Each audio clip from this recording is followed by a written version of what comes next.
अस्सलामु अलैकुम रहमतुल्लाहि वबरकातुहू। उम्मीद है आप सब खैरियत से आफ़ियत से होंगे। बिस्मिल्लाहिर्रहमानिर्रहीम, अल्हम्दुलिल्लाहि रब्बिल आलमीन। दोस्तों, जैसा हमने गुज़िश्ता क्लिप में सूरह निसा की आयत नंबर 24 पर रोशनी डाली थी, जिसमें अल्लाह ये वाज़े कर चुके हैं कौन सी औरतें हमारे लिए नामहरम कहलाएंगी और महरम कहलाएंगी। ये बेसिक अंडरस्टैंडिंग है। हमने जिससे भी निकाह किया है वो महरम कहलाएंगी। हम किसी और से जो दूसरी औरतें जो हैं वो नामहरम कहलाएंगी। तो अल्लाह ये फरमाते हैं कि हराम है वो काम जो शहबत में आकर गैर महरम औरतों से बातचीत करे, उनको बुरी निगाह से देखे। तो इससे हमें एहतियात करना बेहद ज़रूरी है। अगर आपके महरम में है तो आप वो हराम हलाल है, आप जिस तरह चाहे उस तरह उस औरत से बात कर सकते हैं। और तीसरी बात जो है, हर हाल में महर को अदा करना बेहद ज़रूरी है। अल्लाह बार बार इसका सूरह निसा में ज़िक्र किए हैं, तो इसे बेहद ज़रूरी है कि इसको हम फॉलो करें। और आखिरी बात जो है, अल्लाह ये कहना चाहते हैं कि जो भी कमी पेशियाँ हों उसको दरगुजर करते हुए, ये नहीं कि उसको उछालते हुए एक दूसरे की गलती को पकड़ते हुए चलें, एक दूसरे को माफ़ करते हुए चलें, एक दूसरे को समझ कर चलने की कोशिश करें। अगर कोई मर्द अगर गुस्से में हो जाए तो औरत को चाहिए कि वो अपने प्यारे अंदाज से समझाएं। और अगर औरत थोड़ा गुस्सा कर लें तो उसको भी, मर्द को चाहिए कि वो नरमियत से पेश आएँ और उसको समझाने की कोशिश करें। तो ये मेल मिलाप से ही ज़िंदगी चलती है।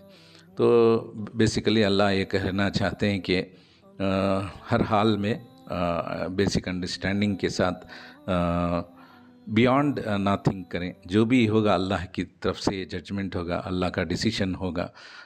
जब तकलीफ़ भी आए तो एक दूसरे को साथ देते हुए ज़िंदगी गुजारने की कोशिश करें। तो अब चलिए सूरह निसा की आयत नंबर 25 पर थोड़ी सी रोशनी डालते हैं।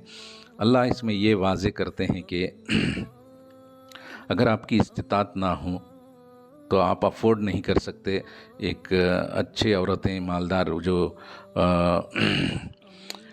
खुले मिजाज की औरतों से को अफोर्ड नहीं कर सकते, तो आप कनीज़ों से भी शादी कर सकते हैं। अगर उनके मालिकों से परमिशन लेकर कनीज़ों से भी शादी कर सकते हैं। और दूसरी बात जो है, अल्लाह ये फरमाते हैं कि गरीब और मालदार जो एक दूसरे की तरह ही हैं। इतना फ़र्क है कि सिर्फ़ अल्लाह ने उनको माल दिया, दौलत दिया, किसी को ईमान की दौलत दिया, किसी को इल्म की दौलत दिया, किसी को अच्छे अखलाक की दौलत दी है। तो बेसिकली जब भी हम रिश्ता ढूंढते हैं तो सबसे पहले ईमान की क़ुव्वत को जानना बेहद ज़रूरी है। जो अखलाक़ी तौर पर कितना ईमान परस्त हैं इनके घर वाले, या ये औरत हो या मर्द हो या उनके ख़ानदान वाले, ये एसेस करना बेहद ज़रूरी है। तो इसी से अच्छी बुनियाद बनती है, ख़ानदान बनते हैं, अच्छे अखलाक बनते हैं।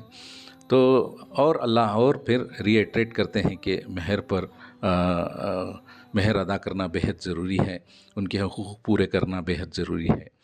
सबसे आखिरी बात जो अल्लाह ये फरमाते हैं कि अल्लाह हर चीज़ का इल्म रखते हैं, तो अल्लाह बेहतर जानते हैं जो हो चुका है, जो होने वाला है। तो इसमें कोई गुंजाइश नहीं कि हम अल्लाह के इर्तिकाब के अंदर, यानी अल्लाह के फ़रमान के अंदर हमारी ज़िंदगी गुजारने की कोशिश करें। इसी में हमारी भलाई है। देखिए, इंसान के पास माल आना जाना अल्लाह की मर्ज़ी है। अल्लाह चाहे तो ले ले, अल्लाह चाहे तो दे दे। अगर चले जाए तो अफसोस ना किया करें, अगर आ जाए तो उस पर इतराया ना करें।